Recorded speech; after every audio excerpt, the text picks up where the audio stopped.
नमस्कार बच्चों, कैसे हैं आप। बहुत बहुत स्वागत है आपका हमारे इस YouTube चैनल पे जो है डिस्ट्रिक्ट एजुकेशन ऑफिस गोपालगंज की तरफ से। और गर्मी की छुट्टियां आपने उम्मीद है कि बहुत अच्छी बिताई होगी और अच्छे से अपनी पढ़ाई की होगी। तो चलिए अपनी पढ़ाई हमने जहां छोड़ी थी इकोनॉमिक्स की वहीं से आगे बढ़ाते हैं। जैसा कि आपको पता है हमने चैप्टर 1 खत्म कर लिया था और चैप्टर 1 के इम्पोर्टेंट क्वेश्चंस भी हमने किए थे। आज के इस वीडियो से, आज के इस लेक्चर से हम चैप्टर 2 यानी कि राज्य एवं राष्ट्र की आय चैप्टर को पढ़ेंगे। तो चलिए शुरू करते हैं बिना देर किए इसको। और फिर से बता दूं कि जिन बच्चों के पिछले चैप्टर्स मिस हुए हैं, हमारे पॉलिटिकल साइंस का एक चैप्टर जो हम कवर करा चुके हैं वो भी मिस हो गया है या उसका रिवीजन करना है, तो जाइए हमारे YouTube चैनल पे प्रीवियस वीडियोस पे। आपके पास ऑप्शन है, आप फास्ट कीजिए, उसको फास्ट फॉरवर्ड कीजिए, स्पीड बढ़ाइए और तेजी में देखिए, रिवीजन कीजिए, क्योंकि आपको पता है कि आपके एग्जाम्स भी चल रहे हैं। चलिए शुरू करते हैं आज के चैप्टर को। हमारा आज का चैप्टर है अध्याय 2।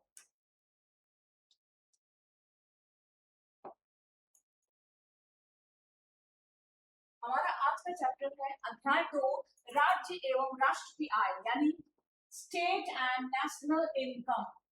बच्चों, ये बड़ा ही इंटरेस्टिंग चैप्टर इसलिए है क्योंकि आप जो पढ़ाई कर रहे हैं, हमने जो पढ़ाई की है, हमारा उद्देश्य आज के समय में यही होता है कि हम अपना जीवन अच्छे से जी सके, राइट। और इस जीवन को अच्छे से जीने के लिए हमें क्या चाहिए? हमें इनकम चाहिए, हमें आय चाहिए। तो ये इनकम, ये आय क्या है, इसका क्या महत्व है, कैसे इसका कॉन्सेप्ट कैसे आया, और हमारे राष्ट्रीय आय या प्रति व्यक्ति आय, जिसके विषय में हम थोड़ा सा पहले चैप्टर में भी जान चुके हैं, इसकी क्या चीजें हैं, क्या इंपॉर्टेंट बातें हैं जो हमें जाननी चाहिए, इसको समझने की कोशिश करते हैं। तो आइए शुरू करें इस चैप्टर को। इस चैप्टर का उद्देश्य है आय की व्यापक अवधारणा जानना, इसके अलावा राष्ट्रीय आय के ऐतिहासिक और आधुनिक मापन की विधियां जानना। फिर हम जानेंगे कि बिहार एवं भारत की आर्थिक स्थिति का विस्तृत अध्ययन हम करने की कोशिश करेंगे। हम जानेंगे कि हमारे बिहार और हमारे भारत की विकास में राष्ट्रीय आय और प्रति व्यक्ति आय का आखिर क्या योगदान है। तो चलिए आगे बढ़ते हैं, हम अगले स्लाइड पे चलते हैं। बच्चों, ये हमारे इस चैप्टर की पहली स्लाइड है, आप देख रहे हैं। सबसे पहले हमें जानना है आय की परिभाषा। आय क्या चीज है, किसको कहते हैं आय? तो आप जानते हो बच्चों कि समाज का कोई भी व्यक्ति अपने परिश्रम के द्वारा, अपनी मेहनत के द्वारा जो कुछ भी अर्जित करता है, जो ज्यादातर आय, ज्यादातर धन के रूप में होता है, उसे हम आय कहते हैं। सेम चीज यहाँ परिभाषा में लिखी हुई है कि जब कोई व्यक्ति किसी प्रकार का शारीरिक अथवा मानसिक कार्य करता है, श्रम करता है, मैनुअल या इंटेलेक्चुअल कार्य करता है, और उस कार्य के बदले में उसे जो पारिश्रमिक मिलता है, उसे हम उस व्यक्ति की आय कहते हैं। बहुत आसान सा इसका उदाहरण है, आप अपने आसपास देखिए। आपके आसपास जो आपके टीचर्स हैं वो पूरे महीने स्कूल में आते हैं, आपको पढ़ाते हैं, उस पढ़ाने के बदले उनको जो पैसे मिलते हैं वो उनकी आय है। अगर आपके पिताजी कहीं पर जॉब करते हैं, आपके फैमिली मेंबर्स कहीं पर नौकरी करते हैं, जॉब करते हैं, वहां जाते हैं, उस पूरे महीने के बाद से, मेहनत करने के बाद से जो उनको मिलता है, जो भी पारिश्रमिक मिलता है, मेहनताना मिलता है, उसे उन व्यक्ति की इनकम या आय हम कहते हैं। ठीक है, तो फिर से इसको मैं दोहराती हूँ। जब कोई भी व्यक्ति किसी प्रकार का शारीरिक या मानसिक, यस, क्योंकि आप जानते हैं मेहनत, श्रम दो तरह का होता है, शारीरिक और मानसिक। एक वो जो शरीर से श्रम करते हैं, आप जाके देखिए जो मजदूर हैं, आप जाके देखिए जो खिलाड़ी हैं, आप जाके देखिए जो अलग अलग ऐसी चीजों में जो किसान है, ये सब कैसे श्रम करते हैं? शरीर से श्रम करते हैं, शारीरिक मेहनत करते हैं, है ना। दिन भर दौड़ते हैं, काम करते हैं, मेहनत करते हैं, उसके बाद जो उनको मेहनताना मिलता है, जो पारिश्रमिक मिलता है, उसे हम उनकी आय कहते हैं। इन द सेम वे, इसी तरीके से आपको ऐसे भी लोग मिल जाएंगे जो सारे दिन अपने ऑफिस में बैठ करके और अपने दिमाग से काम करते हैं, मानसिक श्रम करते हैं, है ना। वो दौड़ नहीं रहे होते, वो चल नहीं रहे होते, वो फील्ड में घूम नहीं रहे होते, वो शरीर से मेहनत नहीं कर रहे होते, लेकिन उनका दिमाग सारा दिन कार्य करता है, और उस मानसिक श्रम के बदले उन्हें जो पारिश्रमिक मिलता है, उसे भी उन व्यक्तियों की आय हम कहते हैं। तो बच्चों, आय की परिभाषा जहां तक मैं समझ रही हूँ आपको बहुत क्लियर हो गई होगी कि जब भी किसी व्यक्ति को शारीरिक या मानसिक श्रम या कार्य के बदले कुछ पारिश्रमिक मिलता है, तो उसे उस व्यक्ति की आय कहते हैं। ठीक है, बहुत ही आसान है, क्योंकि जब आप किसी चीज को समझ जाते हैं, किसी चीज के साथ अंडरस्टैंडिंग बना लेते हैं, तो चीजें आसान होने लगती हैं। चलिए आगे बढ़ते हैं बच्चों। दूसरा है उत्पादन के साधन और उनका पारिश्रमिक।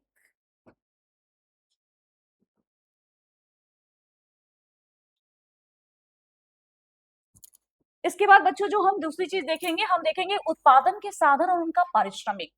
अब देखो हमने पहले चैप्टर में ही 9th क्लास में पढ़ा था उत्पादन के साधन, है ना, आपको याद होगा। उत्पादन के साधनों में हमने देखा था भूमि, श्रम, पूंजी और उद्यम यानी साहस।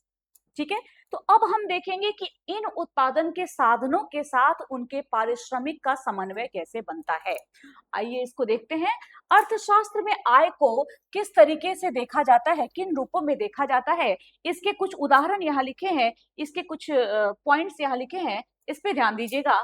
सबसे पहला हमारा उत्पादन का साधन क्या होता है? भूमि, लैंड। मैं 9th की चीजों को रिवाइज नहीं करूंगी, क्योंकि मैं ये उम्मीद करती हूँ कि 10th के क्लास में जो बच्चे आए हैं, जो इस वीडियो को देख रहे हैं, उनकी 9th क्लास की समझ अच्छी बन चुकी है।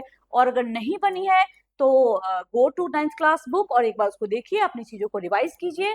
फिर भी नहीं समझ में आए तो हमारे टेलीग्राम ग्रुप में आप जुड़ चुके हैं, हमारा यूट्यूब चैनल का वीडियो आप देख रहे हैं, कमेंट में लिखिए, टेलीग्राम ग्रुप में लिखिए, हम पर्सनली भी आपसे संपर्क करके और इन चीजों को क्लियर करेंगे। ठीक है बच्चों, चलते हैं आगे। तो सबसे पहला उत्पादन का साधन है भूमि। भूमि से आप देखोगे लगान यानी कि रेंट के रूप में आय मिलती है। कैसे? तो जैसे आप समझ लीजिए कि अगर आप किसी किराए के घर में रहते हो, ठीक है, किराए के घर में अगर आप रहते हो तो उस घर के बदले आप किराया दे रहे हो, तो वो जो मकान मालिक है, उस मकान का जो ओनर है, जो मालिक है, उसको उस मकान के द्वारा क्या प्राप्त हो रहा है? रेंट प्राप्त हो रहा है, आय प्राप्त हो रही है, लगान प्राप्त हो रहा है। इसी तरीके से आप देखो कि जो जमीन, अगर मान लो कि मुझे खेती करनी है, मेरे पास अपनी जमीन नहीं है, मैंने आपकी जमीन लेकर के उस पर खेती करनी शुरू की, तो जमीन मैंने ली, उसके बदले में मैं आपको क्या दूंगी? रेंट दूंगी, किराया दूंगी, है ना, लगान दूंगी। तो इसको कहते हैं कि भूमि यानी कि उत्पादन के पहले साधन के बदले जो मिलता है जमींदार को या मकान मालिक को, उसे हम कहते हैं उसको मिलने वाली आय। यानी कि भूमि को आय के रूप में क्या मिलता है? लगान। दूसरे पे चलते हैं। सेकंड है श्रम। आपको बहुत अच्छे से याद होगा बच्चों, उत्पादन के साधनों में भूमि के बाद दूसरा नंबर आता है श्रम का। श्रम यानी कि लेबर, यानी कि मेहनत, यानी कि परिश्रम, यानी कि कार्य। कार्य कैसा? अभी अभी मैंने आपको बताया, मानसिक या शारीरिक या दोनों। ठीक है, अब देखिए, मानसिक या शारीरिक काम के बदले श्रमिक को मिलने वाला धन, वो उसकी क्या होती है? मजदूरी, वेजेस, है ना। जैसे कोई मजदूर जो दिन भर काम कर रहा है अपनी साइट पर जाकर के, अपने काम के स्थल पे जाकर के, उसके बदले उसको शाम को जो भी उसको पारिश्रमिक मिलता है, जो भी उसको धन मिलता है, उसे हम उसकी मजदूरी कहते हैं, उसके दिन भर की मजदूरी।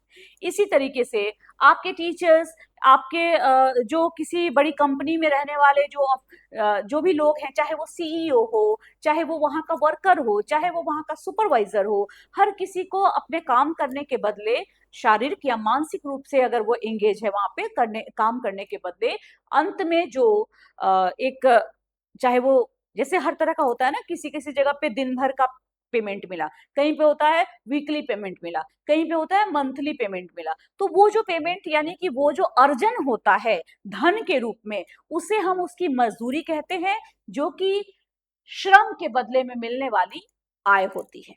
तीसरे नंबर पे अगर हम चले बच्चों, तो तीसरे नंबर का है पूंजी यानी कि कैपिटल। अच्छा, ये कैपिटल क्या है, पूंजी क्या है, ये भी 9th में आपने पढ़ा हुआ है। पूंजी को अक्सर मैंने कई बच्चों से पूछा तो वो कहते हैं धन, धन इज पूंजी, यानी कि पैसा ही कैपिटल है। नहीं, पैसा अगर आपके पॉकेट में पड़ा है तो वो सिर्फ पैसा है, उससे आप जाके कुछ खरीदोगे, लेकिन जब आप उस पैसे को किसी कार्य में इन्वेस्ट कर देते हो, निवेश कर देते हो, तो वो कैपिटल बन जाता है। उदाहरण के लिए, आपके पास पैसा है, आप जाओ कुछ सामान खरीद करके खा लो, अपना कॉपी कॉपी किताब कुछ खरीदो, आप थोड़ा एंजॉय करो, उसको खर्च किया आपने, तो वो सिर्फ पैसा है, वो सिर्फ मनी है, वो सिर्फ धन है। लेकिन जब आप उसको किसी बिजनेस में लगा दोगे, आप उससे कोई शेयर खरीद लोगे, आप उससे कोई ऐसा कार्य करोगे कि इसके बदले में ये पैसा थोड़ा और ब्याज लेके वापस आएगा, तो वह पैसा बन जाता है पूंजी यानी कि कैपिटल। तो इस कैपिटल के बदले क्या मिलता है? इसके बदले मिलता है ब्याज। निवेश किए गए धन या ऋण पर मिलने वाला प्रतिफल, इसको हम कहते हैं ब्याज, और यही इस पूंजी से मिलने वाली आय होती है। हम कैसे देख रहे हैं बच्चों, समझना। भूमि के बारे में क्या था? भूमि के उपयोग के बदले में मकान मालिक या जमींदार को मिलने वाली आय क्या होती है? रेंट। इसी तरह से श्रम में हमने क्या देखा? मानसिक या शारीरिक काम के बदले श्रमिक को मिलने वाला धन क्या होता है? उसकी मजदूरी। तीसरे में हमने क्या देखा कि पूंजी से मिलने वाला जो प्रतिफल होता है, इस पर जो हमने पूंजी लगाई है, जो निवेश किया है, उस पर जो एक्स्ट्रा जो उससे हमें इनकम होती है, उसको हम क्या कहते हैं? ब्याज। ये अक्सर परीक्षाओं में मैच द फॉलोइंग में भी आता है, या फिर इसके साथ ही साथ ये आपके बोर्ड परीक्षा में आप देखोगे तो एमसीक्यू में भी, यानी कि वस्तुनिष्ठ प्रश्नों में भी इससे संबंधित प्रश्न होते हैं। कई बार लघु उत्तरीय प्रश्नों में भी इसको पूछ लिया जाता है। आगे हम देखेंगे बच्चों, फोर्थ में साहसी या उद्यमी। आप जानते हो उत्पादन के साधनों में चौथा साधन जो आपने पढ़ा था वह साहस या उद्यम था। साहस या उद्यम का मतलब क्या हुआ? जब आप किसी कार्य में निवेश करते हो तो आप रिस्क कवर कर रहे हो, है ना, जोखिम ले रहे हो। क्यों जोखिम ले रहे हो? क्योंकि आप इस बात की गारंटी नहीं दे सकते कि आपने निवेश किया है, आपने इन्वेस्ट किया है तो आपको लाभ ही होगा, हानि भी हो सकती है। लेकिन फिर भी हर कोई, अगर मान लो कि मैं किसी जगह पे जमीन खरीद रही हूँ, या मैं किसी जगह पे मकान बनवा रही हूँ, या मैं किसी शेयर को खरीद रही हूँ, तो हो सकता है कि आने वाले समय में मुझे लाभ हो जाए, लेकिन संभावना इस बात की भी उतनी ही है कि मुझे हानि हो जाए। ऐसे में इस बिजनेस को करने के लिए, उस उद्यम को करने के लिए मुझे क्या करना पड़ा?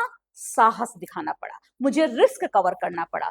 तो यही रिस्क लेने वाले को हम साहसी कहते हैं या उद्यमी कहते हैं, जिसे हम एंटरप्रेन्योर भी कहते हैं इंग्लिश में। तो इसमें व्यवसाय में जोखिम उठाने के बदले जो अंतिम परिणाम मिलता है, अंतिम परिणाम दोनों हो सकता है, पॉजिटिव भी और नेगेटिव भी। पॉजिटिव का मतलब लाभ भी हो सकता है, और नेगेटिव यानी हानि भी हो सकती है। तो इस अंतिम परिणाम को हम कहते हैं लाभ या हानि। यानी कि साहसी या उद्यमी के लिए जो आय होती है वह लाभ या हानि के रूप में प्राप्त होती है।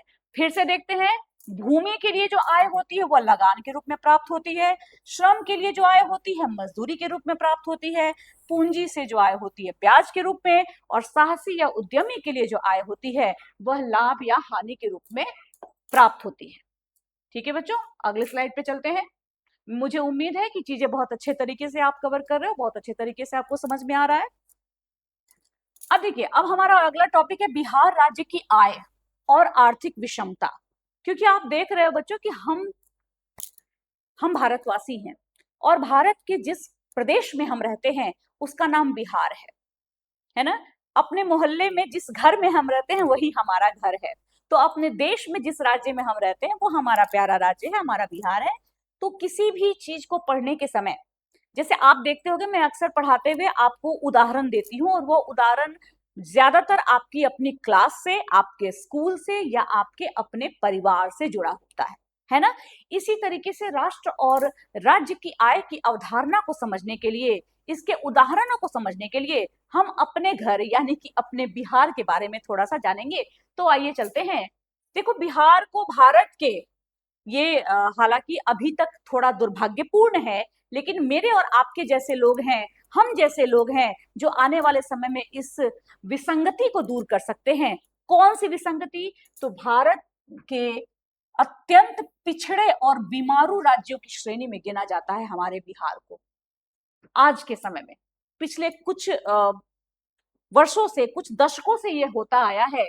क्यों? क्योंकि यहाँ अभी के समय में उद्योगों की भारी कमी है। आप जानते हो हमारे यहाँ उद्योग थे, लेकिन जो उद्योग थे ये वर्ष 2000 में झारखंड के विभाजन के साथ ही झारखंड हमसे अलग हुआ, और उद्योग के जो क्षेत्र थे वो ज्यादातर, ऐसा समझो कि अधिकांश क्षेत्र वो झारखंड में चले गए।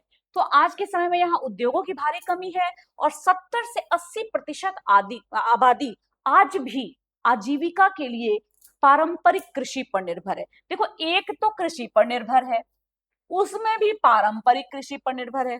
क्योंकि कृषि भी आपको पता है, आपने 9th में पढ़ा हुआ है, पारंपरिक तरीके भी होते हैं, आधुनिक तरीके भी होते हैं।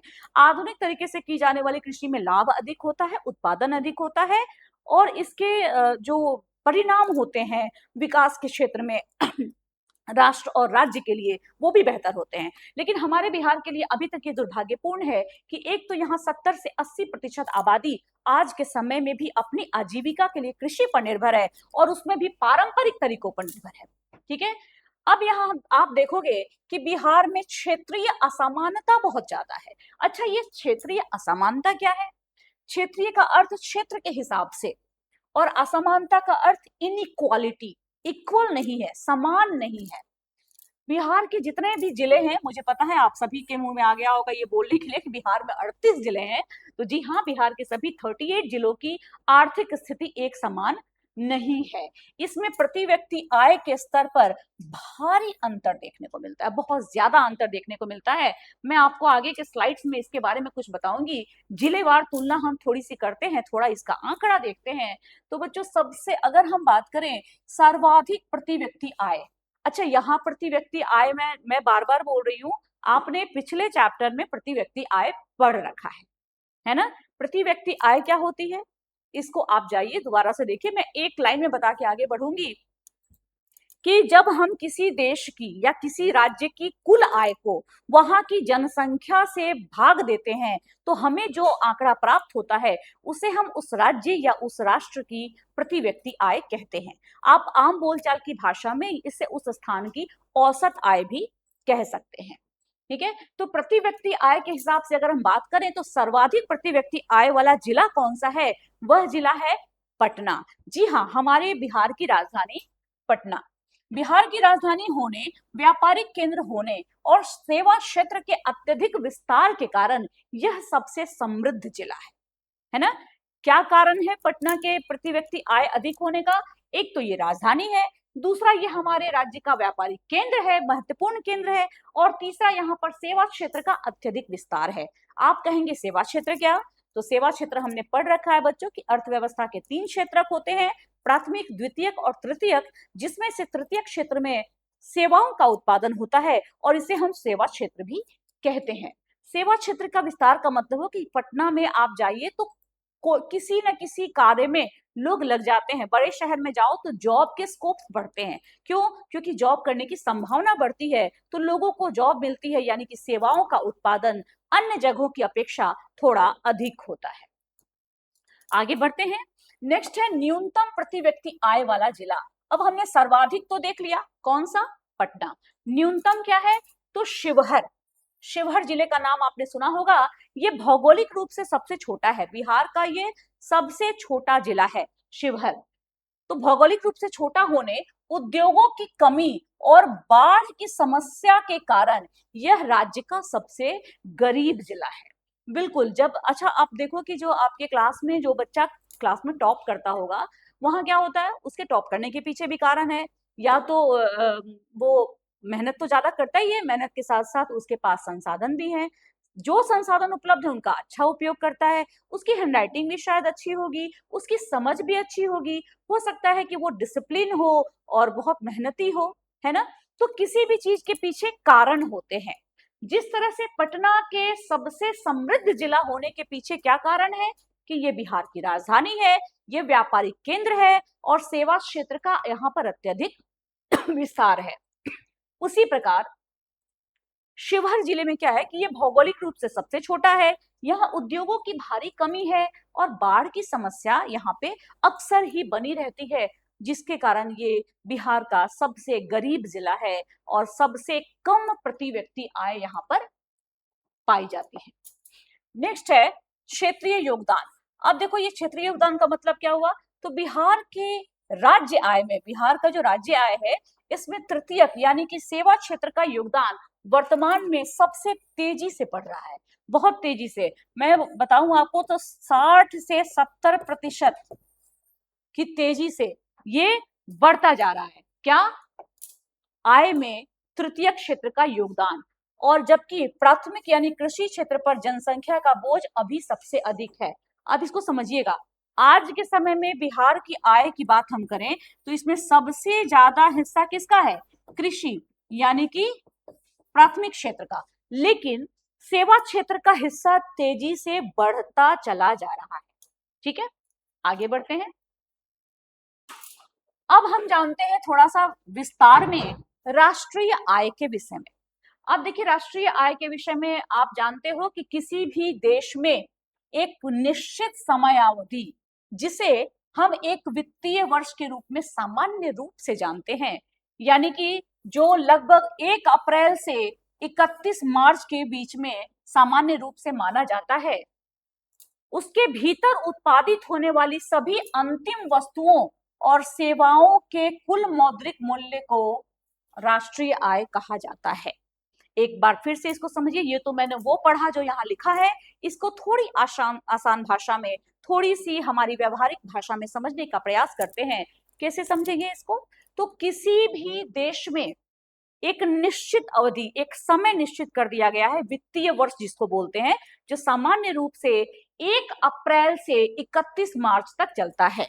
जैसे अगर हम बात करें कि अभी जिस समय में, जिस कालावधि में हम हैं, वह कौन सा वित्तीय वर्ष है, तो बच्चों अभी आप देखिए कि 1 अप्रैल कब आया?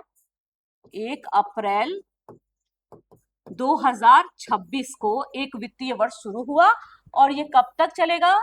31 मार्च। अब 31 मार्च 26 में तो आएगा नहीं, अप्रैल के बाद, तो कब आएगा? 2027। तो ये एक वित्तीय वर्ष हुआ जिसमें अभी का समय चल रहा है। आज से 1 साल पहले हम होते, अगर आज का दिन 2 जुलाई 2026 ना हो करके ये 2025 होता 2 जुलाई का, तो हम इसी वित्तीय वर्ष में 1 वर्ष पीछे होते, यानी कि तब यहां पर ये हो जाता 2025 और ये हो जाता 2026। यानी कि ये मैं आपको वित्तीय वर्ष समझा रही हूं। तो किसी भी देश में एक वित्तीय वर्ष में के भीतर उत्पादित होने वाले, यानी कि प्रोड्यूस होने वाले सभी अंतिम वस्तुओं और सेवाओं, अच्छा ये अंतिम वस्तु और सेवा क्या है? Final goods and services. अंतिम का मतलब होता है जिसको कस्टमर, कंज्यूमर खरीद के इस्तेमाल करता है। जैसे उदाहरण के लिए आपने एक बिस्किट का पैकेट खरीदा, ठीक है, उस बिस्किट के पैकेट में, बिस्किट को बनाने में बहुत सारी सामग्री लगी है, बहुत सारा इंग्रेडिएंट लगा है ना? लेकिन वो इंग्रेडिएंट अगर उसमें आटा का इस्तेमाल हुआ है तो आटा भी तो यूज हुआ है ना? उसमें चीनी भी यूज हुई, उसमें दूध भी यूज हुआ है, उसमें बटर भी यूज हुआ है, उसमें ड्राई फ्रूट भी यूज है। लेकिन आपने क्या इस्तेमाल किया? आपने उस आटे का इस्तेमाल तो नहीं किया, बिस्किट में से आटा तो नहीं निकाला आपने, लेकिन आपने क्या यूज किया? आपने बिस्किट यूज किया। तो यहाँ पर जो फाइनल प्रोडक्ट हो गया वो क्या हुआ? बिस्किट हुआ। तो अंतिम वस्तुओं, यही अंतिम वस्तु है जो हमने खरीद के इस्तेमाल की। और सेवाओं, जो सेवा हम लेते हैं, जो भी सर्विसेज हम लेते हैं, जिसके बदले में हम पे करते हैं, हम पैसा देते हैं, तो अंतिम वस्तुओं और सेवाओं के कुल मौद्रिक मूल्य, मौद्रिक मूल्य यानी जितना हमने उसमें पेमेंट किया, उसको पैसा जितना दिया, तो कुल मौद्रिक मूल्य को हम राष्ट्रीय आय कहते हैं। अब देखो वस्तुएं कहाँ कहाँ होंगी? वस्तुएं आपके प्राथमिक क्षेत्र में बनेंगी, आपको पता है प्राथमिक क्षेत्र में वस्तुओं का उत्पादन होता है, और द्वितीय क्षेत्र में बनेंगी, है ना?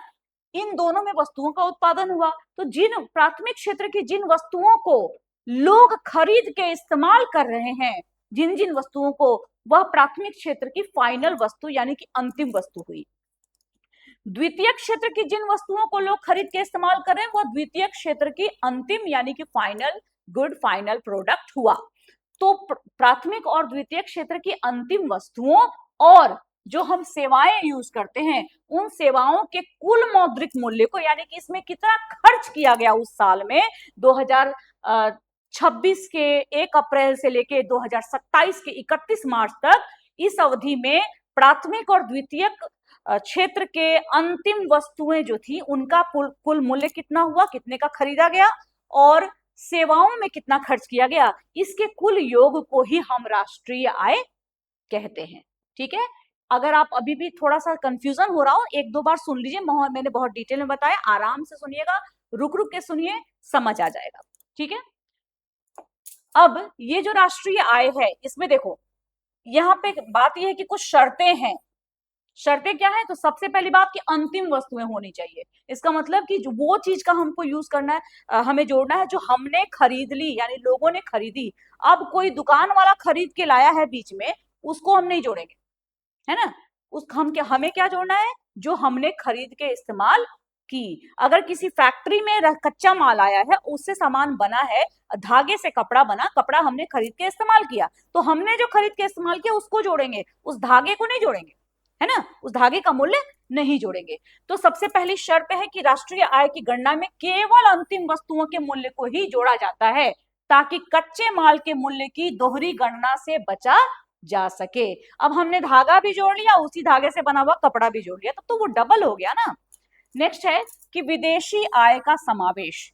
अब यहां देखो कि इसमें विदेशी नागरिकों, हम इसमें देश के नागरिकों द्वारा विदेशों से अर्जित शुद्ध आय को भी शामिल किया जाता है। हो सकता है कि आपके घर का कोई सदस्य, या हो सकता है आपके अड़ोस पड़ोस के कोई लोग होंगे जो कि विदेश में रहते होंगे और वहां पे पैसा कमाते होंगे, तो उस पैसे को भी हम इसमें जोड़ेंगे। उस पैसे को भी अगर खर्च किया जा रहा है तो उसको भी यहां पर हम इसमें ऐड करते हैं। आगे बढ़ते हैं। अब इसकी एक प्रसिद्ध परिभाषा दी है, प्रोफेसर मार्शल के अनुसार दी गई है। इन्होंने क्या बोला है कि किसी देश की, ये पढ़ना क्यों जरूरी है समझिए। ये आ जाएगा स्टेटमेंट और आपको ऑप्शन दे दिए जाएंगे कि इनमें से किसने इसको कहा, आपको सही जवाब को चुनना पड़ेगा।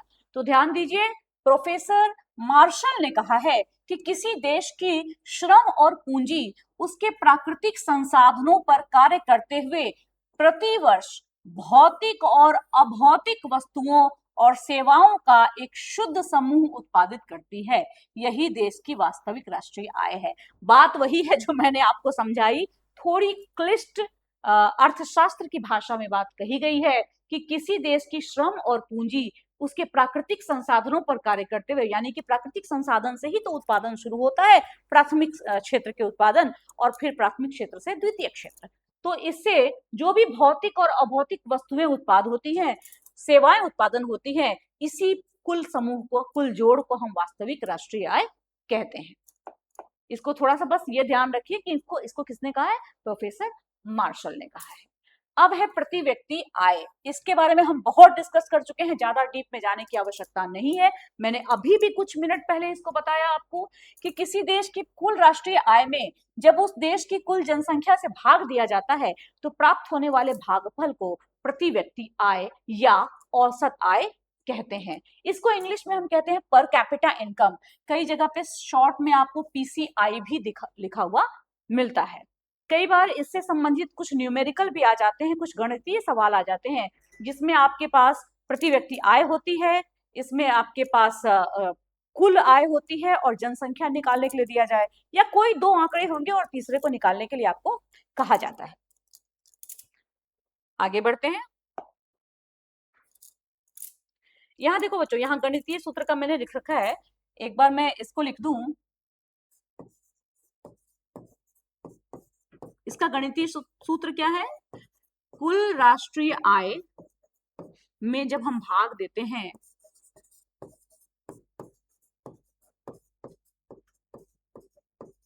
कुल जनसंख्या से, तो हमें जो प्राप्त होता है वही है हमारी प्रति व्यक्ति आय। ठीक है, ये हमारा इसका गणितीय सूत्र है। आगे बढ़ते हैं।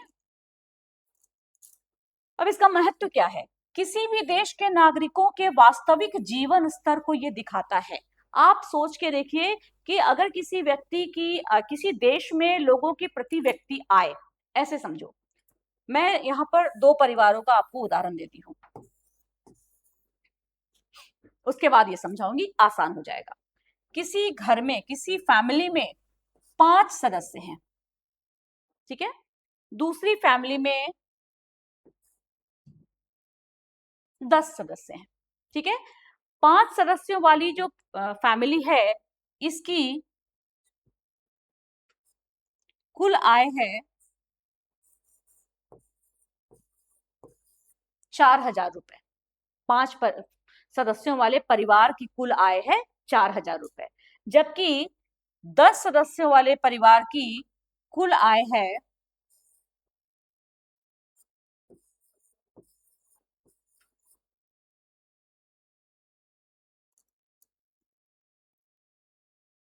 एक मिनट,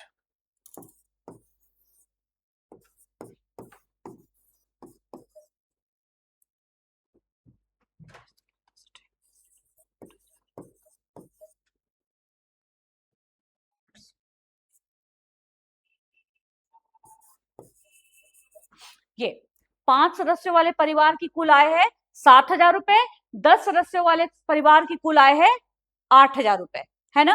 तो आप जब इसको देखोगे ना, तो आपको आपसे पूछा जाए कि बताओ कौन से परिवार की आय अच्छी है, कौन से परिवार की आय अच्छी है, तो कई लोग होंगे जो 7,000 और 8,000 देख करके ही 8,000 के पक्ष में अपना फैसला सुना देंगे कि 8,000 है भाई तो इसकी आय ज्यादा अच्छी है। लेकिन अगर आप इसको थोड़ा डिटेल, इसकी प्रति व्यक्ति आय निकालो, तो आप क्या निकालोगे, यहाँ पे 7,000 में आप भाग दोगे 5 से, और यहाँ आप 8,000 में, क्योंकि हमारा गणितीय सूत्र ही यही है, भाग दोगे 10 से। अब जरा इसको निकाल के देखो आपको क्या आता है इसका उत्तर।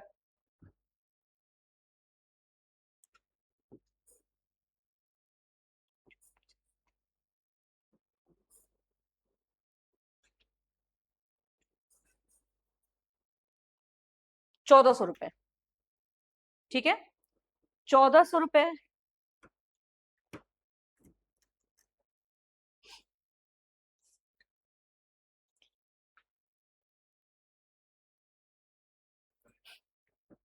वहीं आप दूसरे परिवार में इसको निकालोगे तो आपको क्या आएगा, एक व्यक्ति की आय 800 रुपए, यानी कि यहाँ पर कैपिटल इनकम आपको कितना आया 1,400, यहाँ कितना आया 800। तो आप देखिए कि जिस परिवार में 5 सदस्य थे लेकिन 7,000 आय थी, और किसी परिवार में 10 सदस्यों पे 8,000 आय थी, देखने में 8 जरूर ज्यादा लग रहा है, लेकिन जब आप प्रति व्यक्ति आय निकालोगे तो आपको पता चलेगा कि इन सदस्यों की प्रति व्यक्ति आय ज्यादा है, यानी कि एक व्यक्ति पर 1,400 रुपए आ रहे हैं। तो आप बताइए, एक व्यक्ति पे 1,400 रुपए है और दूसरे पे 800 रुपए, किसकी जीवन दशा बेहतर होगी, कौन अपने जीवन को ज्यादा अच्छे तरीके से जी पाएगा, कौन अच्छी सुविधाएं ले पाएगा, कौन ज्यादा अच्छे कपड़े पहन पाएगा, कौन ज्यादा अच्छा भोजन कर पाएगा, कौन बीमार पड़ने पे सही तरीके से अपना इलाज करा पाएगा, कौन शिक्षा के क्षेत्र में ज्यादा अच्छे तरीके से पैसे खर्च कर सकेगा, है ना। मैंने ये सारी बातें क्यों कही, क्योंकि यही सब कुछ दिखाता है जीवन स्तर, और यही जीवन स्तर कौन दिखा रहा है, हमारा पर कैपिटा इनकम, यानी कि प्रति व्यक्ति आय, है ना। तो ये प्रति व्यक्ति आय ही है जो किसी देश के नागरिकों के वास्तविक जीवन स्तर को दर्शाती है। फिर आप देखोगे कि हम विश्व बैंक की बात करें तो विश्व बैंक जारी करती है विश्व विकास रिपोर्ट, जिसे हम वर्ल्ड डेवलपमेंट रिपोर्ट कहते हैं, ठीक है। तो इसमें विभिन्न देशों की संपन्नता या पिछड़ेपन की तुलना करने के लिए राष्ट्रीय आय की तुलना में प्रति व्यक्ति आय को ज्यादा सटीक और वैज्ञानिक माना जाता है।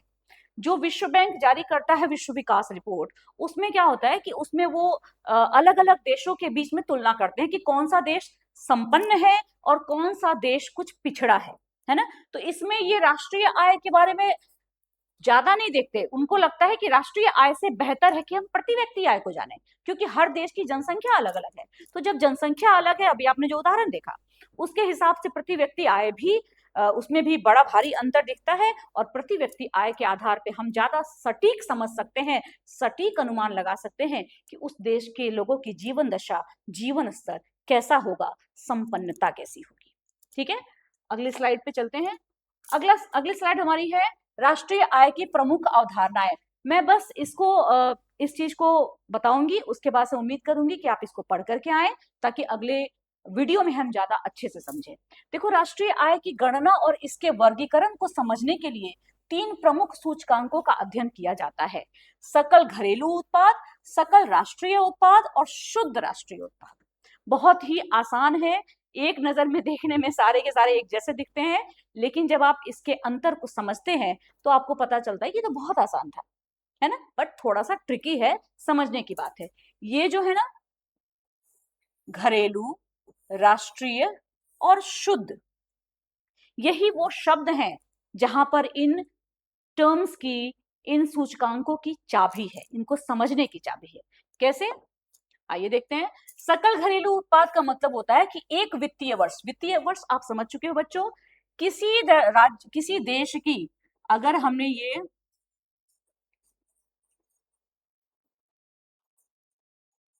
ये हमने मान लो भारत का एक टेंटेटिव सा मैप बना दिया है ना, तो इसमें इस देश की सीमा के अंदर, इसकी भौगोलिक सीमा के अंदर जितनी भी चीजें प्रोड्यूस होंगी, जितनी भी चीजें और जितनी भी वस्तुएं, जितनी भी सेवाएं प्रोड्यूस होंगी, उनका जो कुल मौद्रिक मूल्य होगा उसे हम सकल घरेलू उत्पाद कहते हैं। घरेलू का मतलब डोमेस्टिक, डोमेस्टिक यानी घर के अंदर, यानी इस देश के सीमा के अंदर, चाहे वो किसी अमेरिका की कंपनी हो, ब्राजील की कंपनी हो या किसी भी दूसरे देश की कंपनी हो, उससे डजंट मैटर, अगर उसने देश की सीमा के अंदर उत्पादन किया है तो वो सारी चीजें आएंगी किसमें, सकल घरेलू उत्पाद में। इसी सकल घरेलू उत्पाद को हम शॉर्ट में कहते हैं जीडीपी, जो बहुत ही प्रचलित टर्म है, जो आप अक्सर न्यूज में, पेपर्स में या अपनी किताबों में और आम बोलचाल में सुनते होंगे। तो जीडीपी क्या है, किसी देश की भौगोलिक सीमा के अंदर एक वित्तीय वर्ष में जितने भी उत्पादित वस्तुएं होती हैं, जितने भी उत्पादित अंतिम वस्तुएं और सेवाएं होती हैं, उनका जो मौद्रिक मूल्य होता है उसे हम जीडीपी कहते हैं। इससे कोई मतलब नहीं है कि उत्पादन करने वाला व्यक्ति भारतीय है या विदेशी है, ठीक है। अब इसके बाद के दो और हैं, उसको हम अगले क्लास में कंटिन्यू करेंगे। इसको पढ़ के आइए। अगर मैंने एक साथ सकल वाले सारे बता दिए तो आप थोड़ा कंफ्यूज हो जाओगे, तो इसका ध्यान रखते हुए आज की क्लास को यही खत्म करेंगे। लेकिन बहुत अच्छे से पढ़िए बच्चों, क्योंकि ये चीजें आपको आने वाले समय में बहुत ज्यादा काम आने वाली हैं, ठीक है। इसके साथ ही मैं आपसे विदा लेती हूँ और आपको बहुत सारी शुभकामनाएं देती हूँ। आपकी परीक्षाएं चल रही हैं, आई नो दैट, और त्रैमासिक परीक्षा है। आपका असल फोकस होना चाहिए बोर्ड परीक्षा, है ना। तो अर्जुन की तरह मछली की आंख पे निशाना लगाए रहिए, पढ़ते रहिए, बढ़ते रहिए, मुस्कुराते रहिए। Thank you.